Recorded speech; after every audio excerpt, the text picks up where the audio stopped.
चलें जी, आगे चलते हैं। ये हम बात कर रहे थे ना स्टोर ऑफ वैल्यू की, और हमने कहा था कि मैनकाइंड ने जो अभी तक बेहतरीन एक तरह से स्टोर ऑफ वैल्यू ढूंढा है, ये है सोना। और सोने की या स्टोर ऑफ वैल्यू की कुछ प्रॉपर्टीज़ हमने डिस्कस की थी कि वो ड्यूरेबल होना चाहिए, और वो डिविजिबल होना चाहिए, और वो फंजिबल होना चाहिए, और वो रेयर होना चाहिए, वगैरह वगैरह ना। तो शायद कुछ सवाल आप लोगों के जहन में आए हों। एक सवाल बहुत कॉमनली जहन में आता है, और वो ये है कि मसलन लैंड है और एसेट्स हैं, ये भी तो स्टोर ऑफ वैल्यू हो सकते हैं, ऐसी कोई बात नहीं है। लेकिन ज़रा गौर से मसलन लैंड को देखते हैं। सबसे पहली बात तो ये है कि आजकल के ज़माने में ये ज़रा नई मॉडर्न ज़माने के खेल हैं ये। लैंड को लोग यूजुअली स्टोर ऑफ वैल्यू के तौर पे नहीं देखते, बल्कि इन्वेस्टमेंट के तौर पे देखते हैं, और उनका मकसद होता है कि इसको और भी इसकी कीमत बढ़ाना। यानी ये बेसिक बात तो आपको मैंने बताई थी ना कि स्टोर ऑफ वैल्यू और इन्वेस्टमेंट डिफरेंट चीज़ें हैं, बिल्कुल डिफरेंट चीज़ें हैं अगर आप गौर करें। स्टोर ऑफ वैल्यू होता है जो, यार ये मैंने 10 साल की मेरी मेहनत है, ये ज़ाया ना हो जाए, ये मेरे बच्चों को मिल जाए, ये मेरे बच्चों के बच्चों को मिल जाए, ये ऐसे ही रहे जितनी ये अब है, जितनी अभी इसकी बाइंग पावर है, ये इतनी इसकी रहे। ये स्टोर ऑफ वैल्यू है। इन्वेस्टमेंट, हाँ, ये उम्र का खेल है। ये होता है कि मेरे पैसों से पैसे बने। मेरे पैसे जो हैं, मेरे पास 1 करोड़ है तो ये 2 करोड़ किस तरह बन जाएगा, मेरे पास 2 करोड़ है तो ये 10 करोड़ किस तरह बन जाएगा। ये इन्वेस्टमेंट है, ये स्टोर ऑफ वैल्यू नहीं है। इन्वेस्टमेंट के बारे में मैं एक अलग वीडियो में आपको बताऊंगा कि इसमें इसकी फ़िलासफ़ी क्या है, और किस हद तक इसमें ये किस हद तक एक सही चीज़ है, किस हद तक गलत चीज़ है, और इसमें किस एंगल्स से जब ये होती है तो गलत हो जाती है, ये गलत हो सकती है, और किस एंगल से ये वैलिड भी होती है, लेकिन फिर रिस्क बहुत बढ़ जाता है। बहरहाल वो एक अलग बहस है। इस वक्त मैं डिफरेंस दोबारा एम्फोसाइज कर दूं कि स्टोर ऑफ वैल्यू का मतलब ये नहीं है कि मैंने पैसे कमाने हैं। स्टोर ऑफ वैल्यू का मतलब है कि मैंने अपने पैसे बचाने हैं। मैंने अपनी जो मैंने प्रोडक्शन की है, मैं चाहता हूँ कि ये 20 साल 100 साल के बाद वैसी की वैसी रहे, बढ़े ना। मुझे मुफ्त के पैसे बनाने का शौक़ नहीं है। मुझे ये मेरी ज़रूरत है, ये मेरा हक है कि जो मैंने अपने खून पसीने से कमाया है वो रहे तो सही, कम तो ना हो जाए ना। यानी ये तो बहुत ही ज़्यादती होगी कि मैं अपनी सारी ज़िंदगी की मेहनत लगा के एक चीज़ बनाऊं, और फिर जब वो मेरे बच्चों को मिले तो उसकी वैल्यू ज़ीरो हो चुकी हो। ये नहीं चाहिए हमें ना। तुम स्टोर ऑफ वैल्यू, तो लैंड स्टोर ऑफ वैल्यू हो सकता है, कर सकते हैं आप ट्राई। कुछ चीज़ें उसमें फ़र्क होंगी, मैं आपको बताता हूँ। एक बुनियादी बात जिसका मैं जिक्र करना चाहता हूँ, वो बहुत ज़रूरी है इस वीडियो में। पहली बात तो खैर एक सिंपल सी मैं कह दूँ कि लैंड उस तरह नहीं है जिस तरह गोल्ड है। मतलब गोल्ड को आप उठा के लेके जा सकते हैं कहीं पे भी नहीं। आपने फैसला किया कि मैंने पाकिस्तान में नहीं रहना, मैंने यूके में जाके रहना है, मैंने यूके में नहीं रहना, मैंने न्यूजीलैंड में जाके रहना है, मैंने कहीं रहना ही नहीं, मैं तो कहीं मार्स में जा रहा हूँ। जो भी आप कहीं मूव करते हैं तो वो लैंड आप साथ उठा के नहीं मूव कर सकते ना। सोना आप लेके जा सकते हैं अपने साथ, वो कैरिएबल है। इसके बारे में मैं और डिटेल बताऊंगा कि आजकल वो कैरिएबल भी नहीं रहा वैसे इतना आसानी से, लेकिन एक बेसिक फ़र्क समझाने के एंगल से बता रहा हूँ कि लैंड जो है वो आजकल लैंड जो है वो उसको आप एक जगह से दूसरी जगह लेके नहीं, मुंतकिल नहीं कर सकते। लेकिन ये बड़ा फ़र्क नहीं है। असल जो फ़र्क है वो जो आम आदमी के लिए बहुत ज़रूरी है, क्योंकि ये सारे खेल जो हैं ये आम आदमी के हैं, और दुनिया में इस वक्त 99% लोग आम आदमी हैं, और 1% लोग वो हैं जो प्रिविलेज्ड क्लास कहलाते हैं, जो हर किस्म की गेमें इस सिस्टम के अंदर खेलते हैं। बाज़ दफ़ा जानबूझ के खेलते हैं, और बाज़ दफ़ा उनमें से एक हिस्सा ऐसा भी है जिनको पता ही नहीं कि हम भी उस गेम का हिस्सा बने हुए हैं। वो मे बी अगर वो उनको समझ आ जाए बात, तो शायद वो अपना नुकसान करवा के भी सिस्टम के अगेंस्ट फाइट करें, क्योंकि उसमें बेसिक इनजस्टिस हैं। लेकिन ये रियलिटी है कि 99% लोग जो हैं वो इन्वेस्टमेंट की तो बेचारों की बारी नहीं आती। वो तो बस अपना महीने के पैसे बचा लें किसी तरीके से, उनकी बड़ी बात होती। वो ये है कि लैंड आप, मसलन आपने इस महीने काम किया, आपकी तनख्वाह थी $1000, ठीक है ना। आपने $1000 की तनख्वाह में 800 में गुजारा कर लिया, $200 बच गया आपके पास, ठीक है ना। बड़ी मेहनत की आपने, एक आसान काम नहीं था। कम में गुजारा किया, बीवी बच्चों को कहा कि खुदा के लिए कम में गुजारा करो, आइंदा के लिए कोई मजबूरी आ सकती है किसी किस्म की, पैसे बचा लेते हैं। अच्छा, $200 बच गए। अब ये आपकी एक्स्ट्रा वो आ गई, ये आपका सरप्लस हो गया ना। अब आपने इसको किसी स्टोर ऑफ वैल्यू में डालना है। $200 का आपको कोई लैंड नहीं मिलेगा। यानी आप ये तो नहीं कर सकते कि यहाँ से आधा स्क्वायर मीटर मुझे दे दो, ठीक है, ये तो नहीं होगा।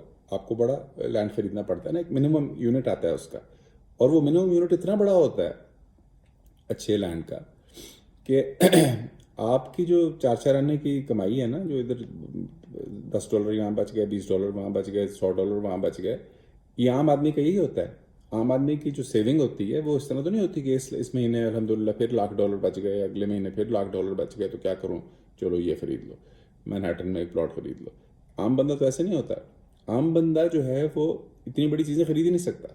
और ये बहुत बड़ी गेम है, इसके बारे में मैं आपको बताऊंगा कि ये वो गेम है जिसके ज़रिए जो दुनिया में जो 1% सिलेक्टेड जो प्रिविलेज क्लास है वो अपने आप को हमेशा प्रिविलेज रखती है इस गेम के ज़रिए।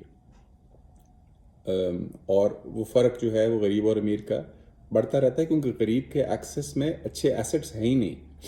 लैंड भी सारे अच्छे नहीं होते, बहुत सारे लैंड ऐसे होते हैं जो उधर ही 20 साल से उधर ही खड़े होते हैं, गिर रहे होते हैं। अक्सर घर भी ऐसे होते हैं जो एक ही लेवल पे खड़े होते हैं। हाँ, कुछ एसेट्स ऐसे हैं दुनिया में जो मुसलसल बढ़ रहे हैं, उसकी भी मैं वजह बताऊंगा कि वो क्यों बढ़ रहे हैं और क्या उसके पीछे वजूहत हैं। लेकिन चले पिछले 30-40-50 साल से वो बढ़ जो जगह सिलेक्ट हो जाती हैं जहाँ पे सारी दुनिया के अमीर जहाँ इकट्ठे हो जाते हैं, ठीक है ना। वो अब मैनहट्टन क्यों महंगा है, क्योंकि सारी दुनिया के अमीर वहाँ इकट्ठे हो गए हैं ना। तो वो इकट्ठे हो गए हैं, तो वहाँ की अब उनको पता लग गया है कि यहाँ की कीमत नहीं अब गिरनी, क्योंकि अमीर ही यहाँ पे आ गए हैं। जहाँ पे अमीर चले गए हैं उनकी कीमत किस तरह गिरनी, उन्होंने आपस में, उनके पास तो ये भी आसानी है कि वो अगर कोई वर्ल्ड वॉर भी शुरू हो जाती है तो वो आराम से बैठ जाएंगे 10 साल के लिए। ये तो गरीब के मसले हैं ना, ये तो आपके मेरे मसले हैं कि 6 महीने साल के बाद कुछ ना कुछ बेचना पड़ जाएगा, ठीक है ना। ये एक आम बंदे का मसला होता है ना। चलें, अक्सर बंदों के पास महीने के पैसे होते हैं, 2 महीने के पैसे होते हैं, 3 महीने के पैसे होते हैं, लेकिन बहुत कम लोग होते हैं जो 6-6 महीने, साल 10-10, 20-20, 50-50 साल जो उनके पास पड़ा हुआ है उसी को खाते रहें लिक्विड फॉर्म में। उनको बेचना पड़ेगा। तो ये जो अमीर होते हैं इनको तो बेचना नहीं पड़ता, तो इनकी तो उनको पता होता है कि वर्ल्ड वॉर भी गुजर जाएगी, मैनहट्टन ने फिर भी महंगा ही रहना है। इसीलिए ये चीज़ें बहुत महंगी हो जाती हैं, एक बड़ी वजह ये भी है।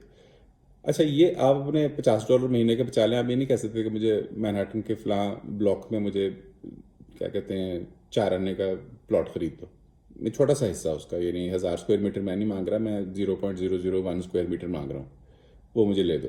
एक्सेस से ही बाहर निकल जाता है आपके। क्यों? क्योंकि वो स्मॉल पोर्शन में डिवाइड नहीं होता, डिविजिबल नहीं है। इन द सेंस कि जब खरीदते हैं तो बड़ा खरीदना पड़ता है, डिविजिबल उन मानों में नहीं, बल्कि उन्हीं मानों में कि वो लैंड ना बिकता है, ना वो आधा होकर बिक सकता है, जितना जितना छोटा, इसलिए वो महंगा रहता है और बड़े पोर्शन में रहता है। और ये एक ट्रिक है जैसे मैंने आपको बताया। तो क्या होगा इस मामले में कि जब कंपेयर करें सोने को और मैनहट्टन के प्लॉट को, तो मैनहट्टन का प्लॉट जो है वो एक आम गरीब बंदे के लिए अवेलेबल नहीं है ही नहीं। जब वो $100 बचाता है महीने के आखिर में, तो वो मैनहट्टन के प्लॉट का थोड़ा सा हिस्सा नहीं खरीद सकता, लेकिन वो $100 का सोना खरीद सकता है। और ये बहुत बड़ा फ़र्क है। इस पर जितना आप गौर करेंगे आपको समझ आएगी कि ये बहुत ही ज़रूरी फ़र्क है, जो एक अच्छे एसेट में जो अपनी वैल्यू रिटेन करता है, बढ़ाता है इतना नहीं है। ये जो मैं सारी बातें आपको बता रहा हूँ, ये जो सारी बातें आपको बता रहा हूँ, ये इन्वेस्टमेंट के एंगल से नहीं है, स्टोर ऑफ वैल्यू के एंगल से हैं। तो ये बहुत बड़ी बात है जो मैंने आपको बताई है कि ये अच्छे एसेट्स जो हैं ये आपकी एक्सेस से ही बाहर होते हैं। अच्छा लैंड जो है, अच्छा घर जो है, जो दुनिया में जिसकी कीमतें एक्चुअली इन्फ्लेशन से ज़्यादा बढ़ रही हैं। ये भी एक बड़ा मसला होता है कि लोग समझते हैं वो मेरे घर की कीमत दुगनी हो गई। वो ये नहीं देखते कि डॉलर 3 गुना हो गया है और इन्फ्लेशन 5 गुना हो गई है और तुम्हारे घर की एक्चुअल बाइंग पावर के लिहाज से कीमत गिर गई है। अक्सर के साथ यही हो रहा होता है। वो रियलाइज़ ही नहीं कर रहे होते कि 20 साल पहले जो उसकी बाइंग पावर थी वो मतलब लोगों में सेंस नहीं है अनफॉर्चुनेटली। तो खैर ये तो ज़्यादा बहस हो गई। लेकिन ये बात याद रखें कि हकीकी एसेट्स जो हैं जो बाइंग पावर के लिहाज से बढ़ते हैं, यानी उससे जो आप कल ख़रीद सकते थे आज उसको बेच के उससे ज़्यादा ख़रीद सकते हैं, ये बहुत ही कम होते हैं, बहुत ही कम होते हैं। और ये हमेशा उमरा के हाथ में होते हैं, ये वाले एसेट्स जो होते हैं। बाकी घर भी आप बना लेंगे ना, तो वो आप कहेगा अल्हम्दुलिल्लाह मेरा घर बन गया, लेकिन वो बाइंग पावर के लिहाज से गिर रहा होगा। तो ये तो एक बात है। ये मसलन आप ये भी देखें कि एक और एंगल में आपको बताता हूँ कि एक चीज़ पुरानी हो गई है तो वो क्यों उसकी हर पुरानी चीज़ की वैल्यू गिरती है। गाड़ी आप खरीदते हैं उसकी वैल्यू गिरती है ना, गिरनी चाहिए क्योंकि पुरानी हो गई है, इस्तेमाल हो गई है। ये घरों की वैल्यू क्यों बढ़ती है? कभी गौर किया आपने? ये आपने घर बनाया है, उसमें 50 साल पहले की टेक्नोलॉजी की ईंटें लगी हुई थी, दरवाजे लगे हुए थे, हर चीज़ लगी हुई थी। ये क्यों बढ़ रही है इसकी कीमत? आप कहेंगे वो भी वैल्यू बढ़ रही है। वैल्यू नहीं बढ़ रही, उसकी कोई आप बताएं कौन सी वैल्यू बढ़ रही है, कौन सी ईंट उसकी ज़्यादा महंगी होगी? वो जगह की वैल्यू क्यों बढ़ रही है? ये गौर करने वाली, ये नहीं कहता कि नहीं बढ़ती, बढ़ती है, लेकिन सवाल ये कि क्यों बढ़ती है। और इसका सवाल इसका जवाब आपको इंटरेस्टिंग चीज़ों की तरफ लेके जाएगा। तो ये मैंने इस वीडियो में बेसिकली ये बात करनी थी कि गोल्ड जो है, सोना जो है, मैं सोने से कुछ और ऑल्टरनेटिव्स के बारे में भी आपको बताऊंगा स्टोर ऑफ वैल्यू के एंगल से, कि दरअसल सोने में भी कुछ प्रॉब्लम्स हैं और सोने से भी बेहतर स्टोर ऑफ वैल्यू बन सकता है या बन गया है, या बहरहाल इस पर एक अलग वीडियो होगी। लेकिन as a store of value सोना is a good candidate. As a store of value, it's a good candidate. आसानी से आप उसको एक जगह से दूसरी जगह ले जाएं, छोटा सा कम से कम खरीद सकते हैं, ड्यूरेबल है, डिविजिबल है, फंजिबल है, रेयर है, बेसिक जो कंडीशंस हैं वो उनको सेटिस्फाई करता है। और सबसे बड़ी बात यह है कि आप 4 आने का सोना भी खरीद सकते हैं। 4 आने का मैनहट्टन का प्लॉट आपको नहीं मिलता। इसी तरह बाकी जो अच्छे अच्छे एसेट्स हैं, सिर्फ वो नहीं, आप अच्छा आर्ट भी एक एसेट है। माइकल एंजेलो की कोई क्या कहते हैं, कोई उसका वर्क ऑफ आर्ट अगर आपने ख़रीदना हो तो आप इस महीने की कमाई से जो $10 बचाएंगे उससे नहीं ख़रीद सकते। और उसको आप काट काट के छोटा भी नहीं कर सकते कि मुझे मोनालिसा का ये वाला हिस्सा जो है वो दे दो, ये भी नहीं होता। तो ये जो बड़े बड़े एसेट्स हैं ये रहते ही उस 1% प्रिविलेज क्लास के हाथों में हैं।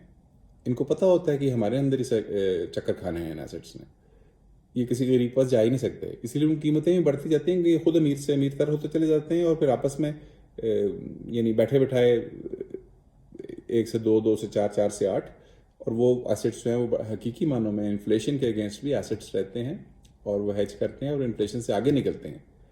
लेकिन आप और मैं जो घर खरीदेंगे वो इन्फ्लेशन से आगे नहीं निकलेगा। आप और मैं जो लैंड खरीदेंगे वो एक तरह से हम लगती इन्वेस्टमेंट है, होती वो भी मैक्सिमम स्टोर ऑफ वैल्यू ही है एक तरह से, लेकिन वो भी है कि क्या कहते हैं, लाइक आई सेड, छोटे छोटे हिस्सों में नहीं खरीदी जा सकती। तो ये बड़ी ज़रूरी बात है कि सोना जो है वो बहुत छोटे हिस्सों में भी ख़रीदा जा सकता है। ये बात मैंने उसमें ऐड करनी थी इस वीडियो में। आई होप आपको ये बात समझ आई हो, पसंद आई हो। अगर आपको पसंद आई है और ये वीडियो आपको अच्छी लगी है तो इस चैनल को सब्सक्राइब भी कर लें। और I will talk a bit more about store of value और इवन सोने में क्या प्रॉब्लम्स हैं। ठीक है, सोना बहुत अच्छा स्टोर ऑफ वैल्यू है, एक आम बंदे के एक्सेस में भी है, लाइक ऐसे ड्यूरेबल भी है, फंजिबल भी है, रेयर भी है, वगैरह वगैरह। लेकिन उसमें भी कुछ प्रॉब्लम्स हैं और वो प्रॉब्लम्स क्या इम्प्रूव हो सकते हैं। एक आम बंदे के लिए इससे भी बेहतर सोल्यूशन निकल सकता है। वो सोल्यूशन अगर निकल सकता है तो वो क्या है, इस पे हम गौर करेंगे। शुक्रिया।